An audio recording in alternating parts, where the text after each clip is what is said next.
नमस्कार दोस्तों, उषा की आवाज़ चैनल में आप सभी का स्वागत है। हमारी आज की कहानी है चुग गई खेत। राजकुमार काफ़ी देर से बहू माला को बार बार कह रहा था कि उसे बड़े जोरों की भूख लगी है। खाली पेट उसकी जान निकली जा रही है। माला पहले तो कपड़े धोने का बहाना बनाती रही, फिर पड़ोस की धन्नो मौसी अपना समय गुजारने के लिए उसके पास आ बैठी। धन्नो मौसी गांव में दाई का काम करती थी। वह जवान औरतों और मनचली लड़कियों के नाजायज संबंधों की भी पूरी जानकारी रखती थी। इस समय भी धन्नो मौसी किसी औरत के अपने जेठ से नाजायज संबंधों की रसीली दास्तान मिर्च मसाला लगाकर माला को सुना रही थी। माला भी अपने भूखे ससुर की जरूरत को अंगूठा दिखाते हुए धन्नो मौसी की बेहुदा बातें चटखारे लेकर सुन रही थी। माला का पति जयपाल सुबह से किसी काम से शहर गया था। उसके पास जो जमीन थी उसे किसी को बटाई पर दे रखा था। फसल तैयार होने पर वह आधी फसल लेता था।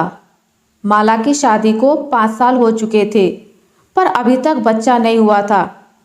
मेहनत करके रुपया पैसा कमाना जयपाल की आदत में नहीं था। वह तो बस दिन रात माला के नाम की ही माला जपता रहता था। बाप की जमीन से जो कमाई होती थी उसी को खा रहा था। राजकुमार बार बार समझाता था कि खेतों को बटाई पर देने के बजाय खुद मेहनत करे, मगर जयपाल ने बाप की सीख पर ध्यान नहीं दिया। उसे तो हर तरफ माला की मचलती जवानी नजर आती थी। राजकुमार की उम्र 55 साल की हो चुकी थी। उसकी पत्नी को मरे 10 साल हो चुके थे। पत्नी का अचानक साथ छोड़ जाना, बेटे की लापरवाही व निकम्मेपन ने उसे परेशान कर दिया था। इसी परेशानी, तनाव व घर में आए दिन क्लेश के चलते वह लकवे का शिकार हो गया था। राजकुमार अपने छोटे छोटे कामों के लिए दूसरों का मोहताज हो गया था। जयपाल तो अपने बाप की तरफ जरा भी ध्यान नहीं देता था। राजकुमार ने जयपाल की शादी यह सोचकर की थी कि बेटा नहीं तो बहू ही उसकी देखभाल करेगी, मगर उसकी उम्मीदों पर पानी फिर गया। लाचार और बेबस राजकुमार काफ़ी देर तक गिड़गिड़ाता रहा कि दोपहर को खाना बना दे, उसे भूख लगी है, मगर माला जानबूझकर उसकी फरियाद को अनसुना करती रही। अरे बहू, अगर खाना नहीं बनाना तो एक गिलास पानी ही दे दे, क्यों मुझे भूखा प्यासा मारने पर तुली है। राजकुमार की आवाज़ भर्रा उठी थी। अरे माला, तुम्हारा ससुर तो तुम्हें 2 घड़ी आराम से बैठने नहीं देगा। बेचारे की प्यास बुझा, मैं चली अपने घर। यहाँ बैठना तो मुश्किल हो रहा है। हाथ नचाते हुए धन्नो मौसी चली गई। इस बूढ़े ने तो नाक में दम कर दिया है। माला पैर पटकते हुए रसोई घर में गई और पानी का लोटा राजकुमार के सामने मेज पर रख दिया। पानी रखकर वह बड़बड़ाते हुए दूसरे कमरे में जाकर लेट गई। पानी देखा तो राजकुमार के मुरझाए चेहरे पर चमक आ गई। उसने थोड़ा झुककर हाथ बढ़ाया तो पानी के लोटे तक हाथ पहुंच तो गया, मगर आधे जिस्म से अपना संतुलन नहीं बना पाया। पानी का लोटा हाथ में न आने की जगह मेज पर ही लुढ़क गया और सारा पानी मेज पर बिखर गया। अपनी बेबसी और बहू की लापरवाही पर राजकुमार रो पड़ा। लाचार बूढ़े की सिसकियां घर में मातम और अनहोनी का माहौल पैदा कर रही थी। कमरे में पानी बिखरने पर बिगड़ी माला छाती पर हाथ मारते हुए ससुर को कोसने लगी। घर में शोर सुनकर पड़ोस में रहने वाली एक 40 साल की विधवा कमला आ गई। पड़ोस की औरतें और बच्चे भी वहां जमा हो गए। फर्श पर बिखरा पानी देखकर कमला समझ गई कि माजरा क्या है। उसने फौरन अपने घर से पानी लाकर राजकुमार को पिलाया तो माला उसके पीछे पड़ गई और आरोप लगा दिया कि बूढ़े के कमला के साथ नाजायज संबंध हैं। यह सुनकर बेचारी विधवा कमला अपने घर चली गई। वह अपनी बदनामी से परेशान हो गई थी।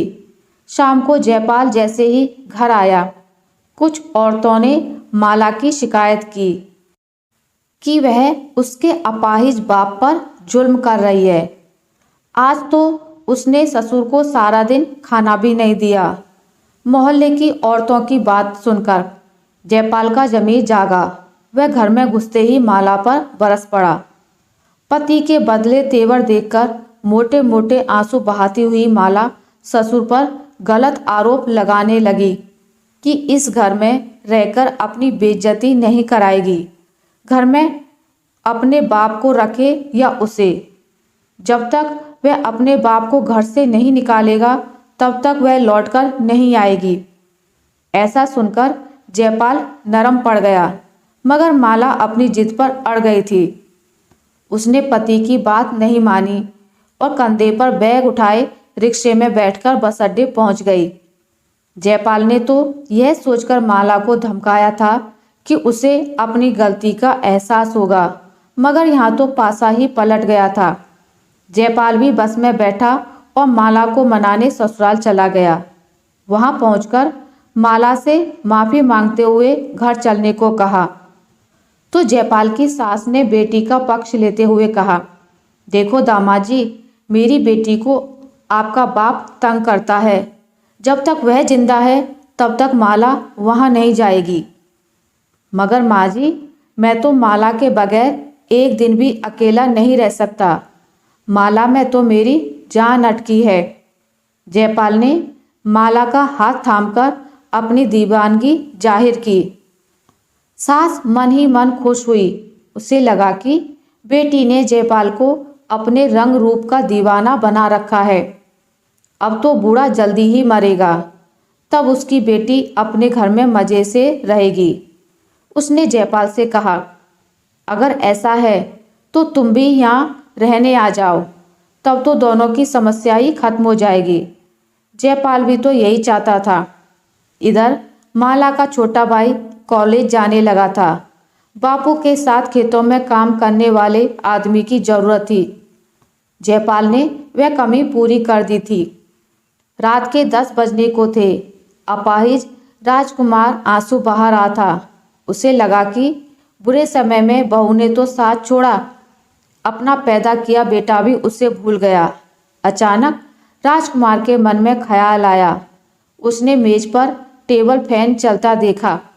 उसने माचिस की तिली जलाकर तार को जला दिया। तार जलने से चिंगारियां निकली तो उसने तार को पकड़कर अपने आप को फर्श पर गिरा लिया। तभी एक दर्दनाक चीख कमरे में गूंजी। बिजली के तार ने राजकुमार को दूर झटक दिया। वह गेंद की तरह लुढ़कता हुआ कमरे की दीवार से जा टकराया और बेहोश हो गया। किसी के चीखने की आवाज़ सुनकर पड़ोस में रहने वाली विधवा कमला भागी आई। वह राजकुमार को बेहोश देखकर सहम गई। उसे लगा कि कहीं बूढ़ा मर गया तो उसके सिर पर हत्या का आरोप न लग जाए।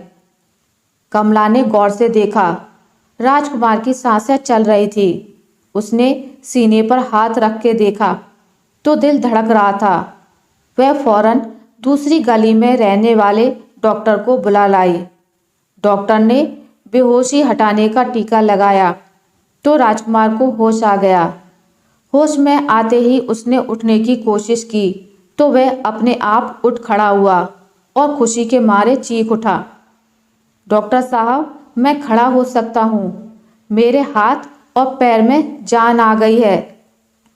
डॉक्टर के पूछने पर राजकुमार ने बिजली के करंट लगने वाली बात बताई। डॉक्टर ने चेकअप करके बताया, बिजली का करंट लगने से तुम्हारे जिस्म का जो आधा हिस्सा बेकार हो गया था, अब उसमें जान आ गई है। अगर सही समय पर दवा दी जाए तो तुम 5-10 दिनों में ठीक हो सकते हो।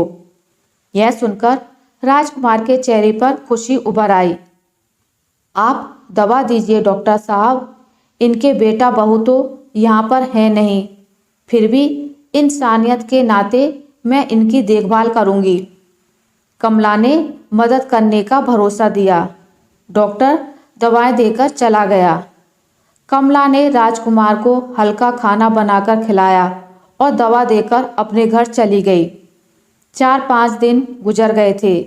कमला राजकुमार को सुबह शाम दवा देती, खाना बनाकर खिलाती। वह धीरे धीरे अच्छा होने लगा।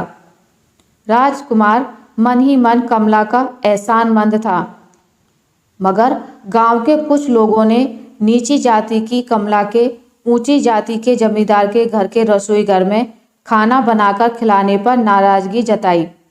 गांव में पंचायत हुई कि कमला को सजा के रूप में गांव से निकाल दिया जाए।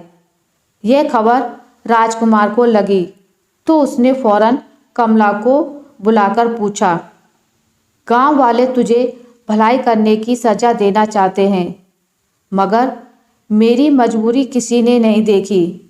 क्या तुम गांव छोड़कर चली जाओगी? अगर मेरी मदद करने कोई नहीं आया तो मैं गांव छोड़ दूंगी। कमला ने मायूस होते हुए कहा, ठीक है, तुमने मुझे नई जिंदगी दी है। मेरे बेटा बहू तो मुझे मरने के लिए छोड़ गए थे। तुम भागकर कहीं मत जाओ। दुनिया का मुंह बंद करने के लिए मेरे पास एक हथियार है, राजकुमार ने कहा। तो कमला के मायूस चेहरे पर उम्मीद की रेखा उभरी। ऐसा कौन सा रास्ता है आपके सामने जिससे गांव वाले चुप हो जाएंगे? हम अभी चलकर शादी कर लेते हैं। औरत की कोई जाति नहीं होती। मेरी पत्नी बनकर तुम भी मेरे समान हो जाओगी। फिर देखूंगा एक अच्छे इंसान को दुनिया परेशान कैसे करती है। कहते हुए राजकुमार ने कमला का हाथ थाम लिया। लेकिन बेटा बहू भी तो आपके खिलाफ हो जाएंगे, कमला ने अपना डर जताया। मुझे ऐसे बेटा बहू की परवाह नहीं है, राजकुमार ने कहा और कुछ दिनों बाद शादी करके कमला को बीवी का दर्जा दे दिया। गांव वाले फिर भी नहीं माने। अब तो वे किसी भी हालत में राजकुमार को भी गांव से निकालने पर आमदा हो गए। राजकुमार ने भी गांव छोड़ना ही मुनासिब समझा। वह अपनी जमीन और घर बार बेचकर सारा रुपया पैसा समेटकर किसी अजनबी शहर में जा बसा, जहां कोई भी उसे नहीं जानता था। जयपाल और माला को खबर लगी तो वे भागे आए। गांव में तो सब कुछ लुट चुका था, न जमीन न घर बार। बाप जाते जाते अपने बेटे को भिखारी बना गया था। आशा करती हूँ आपको मेरी आज की कहानी अच्छी लगी होगी। अगर आपको मेरी ये कहानी अच्छी लगी है तो इसे लाइक करें, ज़्यादा से ज़्यादा शेयर करें, और अगर आप मेरे चैनल पर नए हैं तो इसे सब्सक्राइब करना ना भूलें। मिलते हैं एक नई कहानी के साथ, तब तक के लिए नमस्कार।